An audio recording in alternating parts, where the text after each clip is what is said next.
5 number का आपको letter में पूछता है, ठीक है। और ये फॉर्मल लेटर का, जिसको ऑफिशियल लेटर भी बोलता है, और इनफॉर्मल आप जानते हैं कैजुअली जो फ्रेंड वगैरह को लिखते हैं।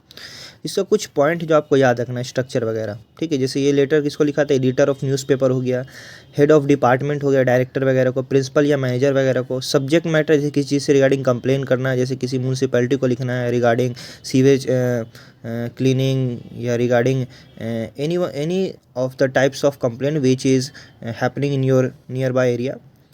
Reactions, response to certain event, कोई घटना है उससे रिलेटेड लिखना है, स्पीच लिखना है, न्यूज़ आर्टिकल वगैरह को लिखना है, ठीक है। तो these are the matters which can be written in formal letter.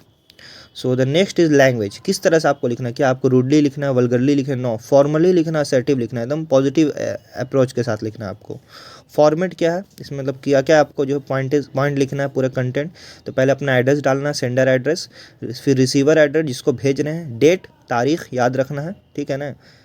Salutation जैसे सर मैडम डियर, लेकिन जनरली यहाँ फॉर्मल तो सर मैडम लिखेंगे। सब्जेक्ट क्या रिगार्डिंग है, रिगार्डिंग वाट, मैटर क्या है इसके रिगार्डिंग लिखना है। कंटेंट ये आपको पूरा बॉडी लिखना है जिसमें आप रेफरेंस देंगे, ठीक है ना। और स्टेटस लिखेंगे, पोजीशन क्या घटना है, एनालिसिस रीज़न है ना क्यों लिख रहे हैं, और सजेशन लास्ट में अपना एक सजेशन देंगे कि इसको इस तरह से आप बेहतर कर सकते हैं, ठीक है।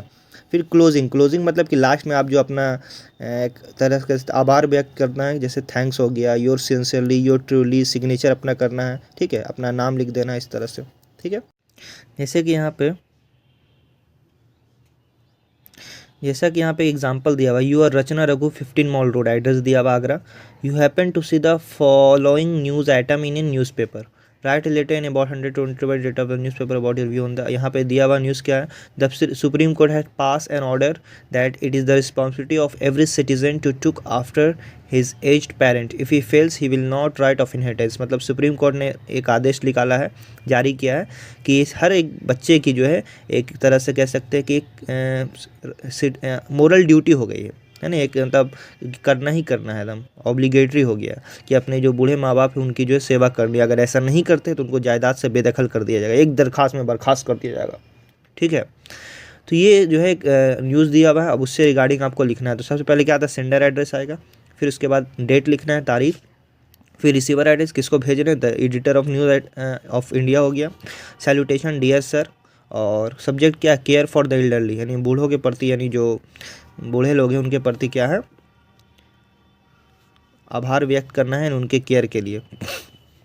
तो ये तो हो गया कि रेफरेंस जो लिया गया उसके बारे में लिख दिया, reference is made to the honourable supreme, जो दिया हुआ उसमें उसी को छाप देना है।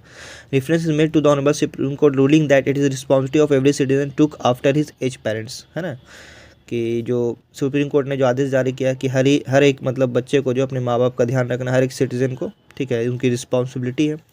अब आगे हम अपना जो है मतलब राय रखेंगे। Congratulation the ruling that the defaulters will no right of inheritance in another verdict to help the aged parents in their last phase, यानी जो भी दोषी होंगे वो उन लोगों को जो है इस आदेश के अनुसार जो है उनको जो अपने विरासत में, यानी माँ बाप का जो भी प्रॉपर्टी उनमें कोई अधिकार नहीं रहेगा, ठीक है, अगर ये अपना सेवा करने का जो भी काम है वो नहीं करते हैं। The aged parents don't have much expectation, तो अब यहाँ पे बताया जा रहा है कि बूढ़े माँ बाप का जो है कोई बहुत ज़्यादा अपने बच्चों से मतलब एक्सपेक्टेशन नहीं होता है, ठीक, much expectation from there offspring love and kindness, they have care them by sacrificing there comfort. अब उनके बारे में बताया जा रहा है माँ बाप के कि अपनी जो है दिन रात को जो है मतलब कह सकते हैं कि हराम करके या फिर अपने आराम को, सुकून को, जो चैन को जो है छोड़कर जो अपने बच्चों के लिए जो अपनी पूरी ज़िंदगी निछावर कर देते हैं।